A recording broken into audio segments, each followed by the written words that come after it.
Hey you, it's true with a first look at the new water SSR Tristan, who might just be able to bring back sleep into the Evertale top meta. But before I show you some exclusive previews of her battle performance, let's check out her stats and skills. Her HP attack scaling leans very much into the health direction, and her speed is at the slightly lower side at 359, but as you'll see, this is not much of a concern. Tristan's first active skill is aptly named First Blood, gives 2 spirit, 50 time unit cost, and 200% damage to one enemy. However, it actually deals 500% damage before she has defeated an enemy with an attack. This skill also heals her for 30% of her max HP, and if an enemy is sleeping, the target is also granted the sleep status effect for 200 time units, and this is a forced sleep. This attack ignores enemy damage reduction effects and does not wake up sleeping enemies. So this is quite an upgrade actually of a knockout hit that we've seen before, which deals less damage, is generally less powerful, and also only sleeps units if there is no sleeping enemy around, and here it's more of a get a sleep ball rolling kind of thing. So a very, very strong skill to start it off, but arguably things get even more busted when we look at the second skill, which is called the Disabling Pulse. No spirit cost, it is an instant skill, so just 1 time unit cost, and it grants one enemy the sleep status effect.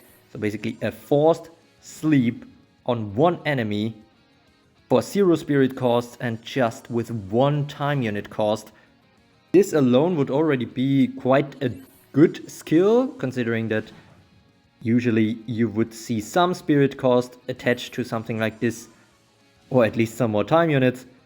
But where it gets really juicy, considering all the sleep wards and stealth shields flying around lately, is that if the target is not asleep afterwards, they get exchanged with an imposter.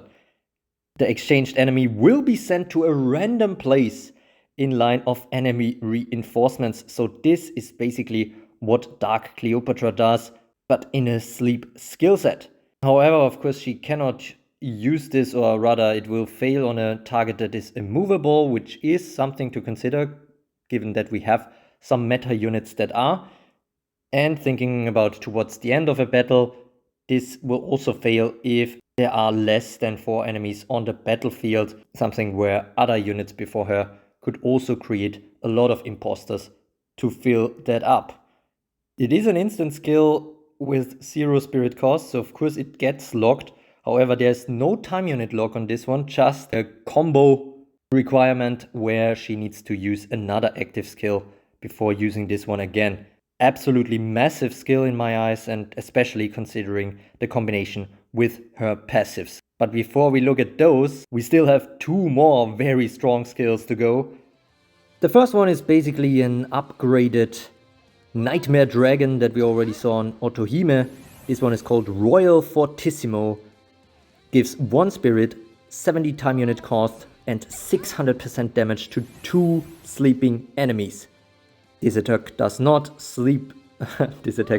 wake up sleeping targets and ignores damage reduction effects. It heals Tristan for 100% of her max HP if damage is dealt. And even bigger, if damage is dealt to 2 sleeping targets, then she will immediately get the next turn.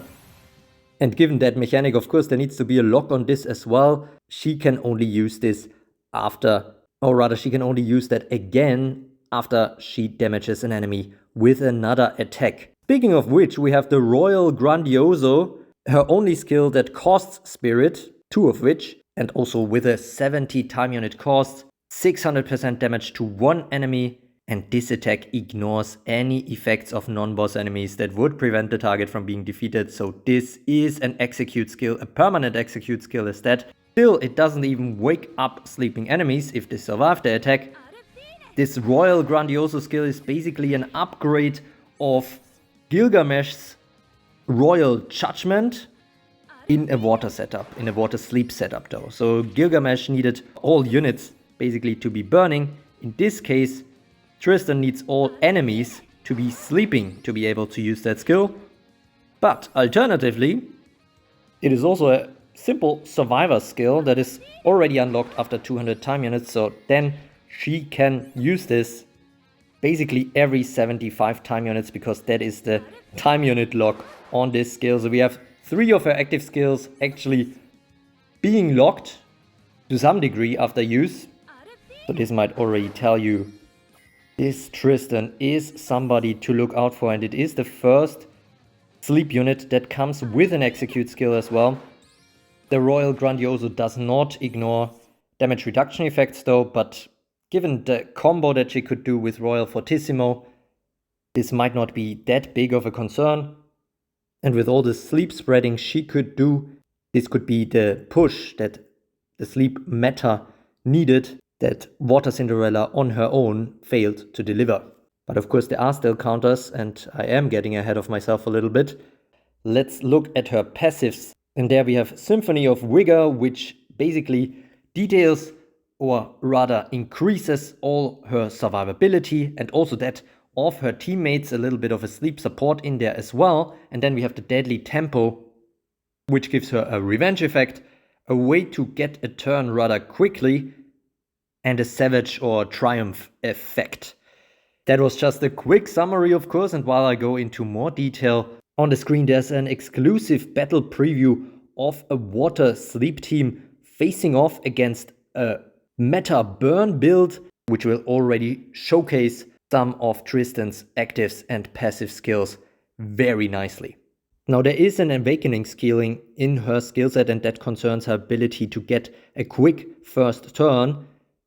If you fully awaken Tristan, she will immediately get the turn after the first enemy turn while she is on the battlefield. When this triggers, the enemy unit that had this turn is also granted a forced sleep.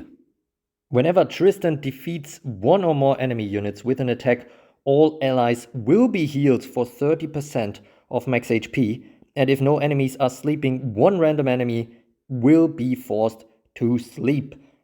The kind of ally healing doesn't end there, because each time a sleeping enemy gets the turn, all allies will also heal for 30% of max HP. So quite some healing power from Tristan as well.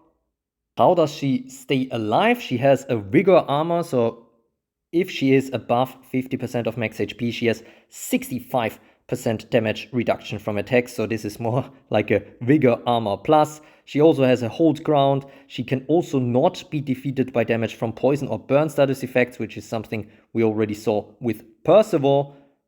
And each time she takes damage from an attack and survives until after the end of the turn with more than 1 HP, she becomes enraged and will also get an endure, which is rather curious because then she not only has the hold ground but also an endure, so kind of a double fail safe to hopefully keep her alive against non-execute skills.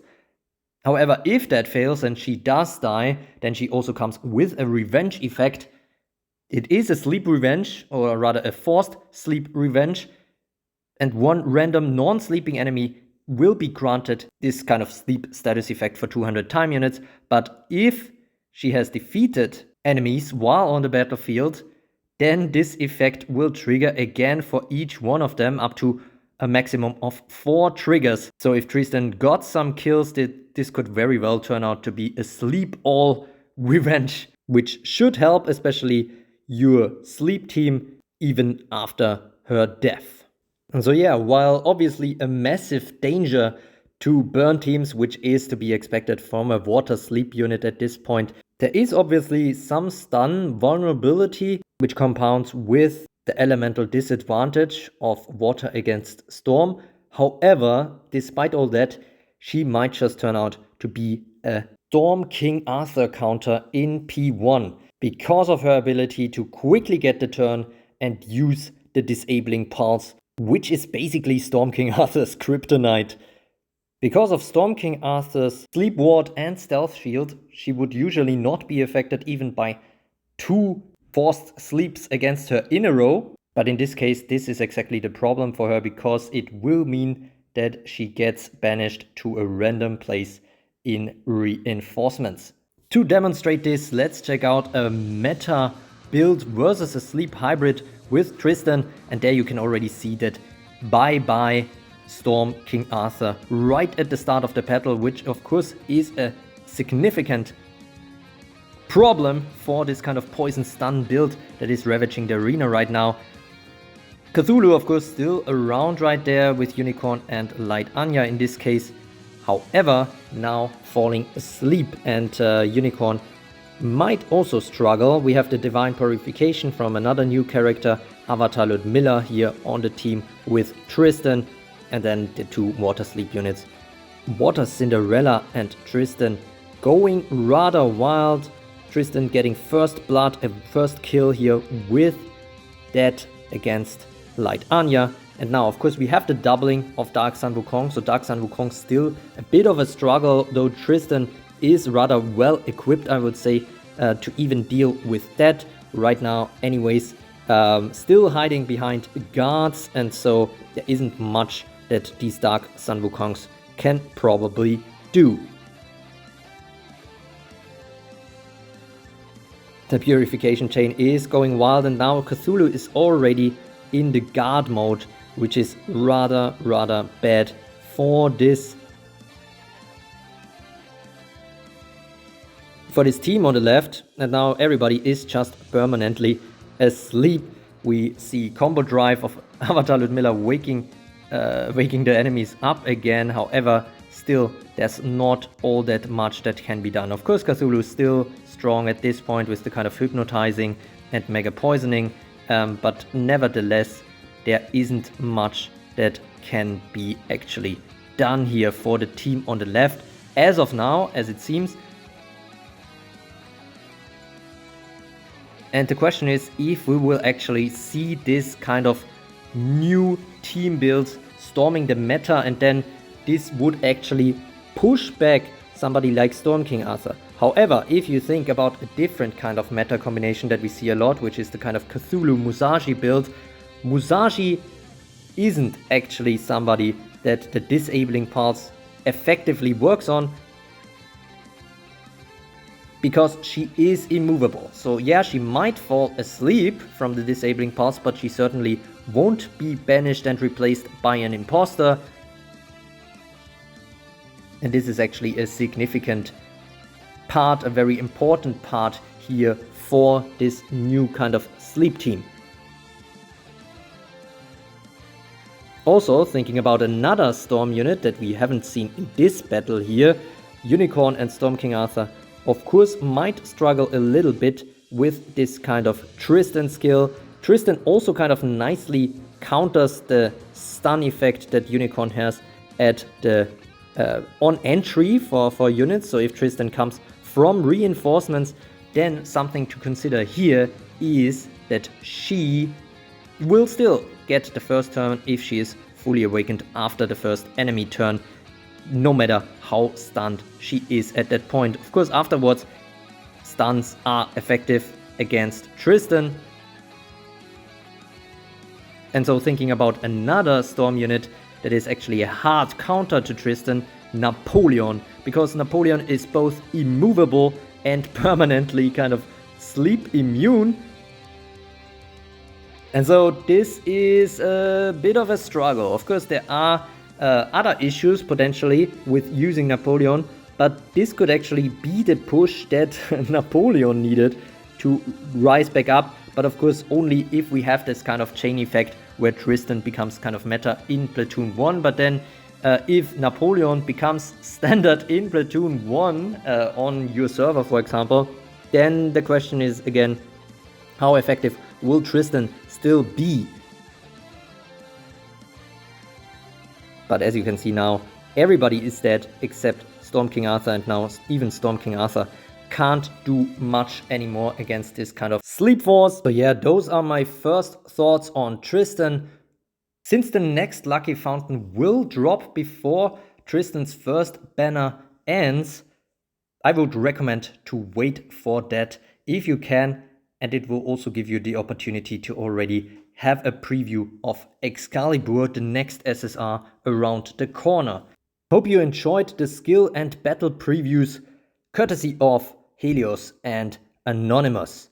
Leave a like if you want to see more reviews like this on new Evertale units going forward.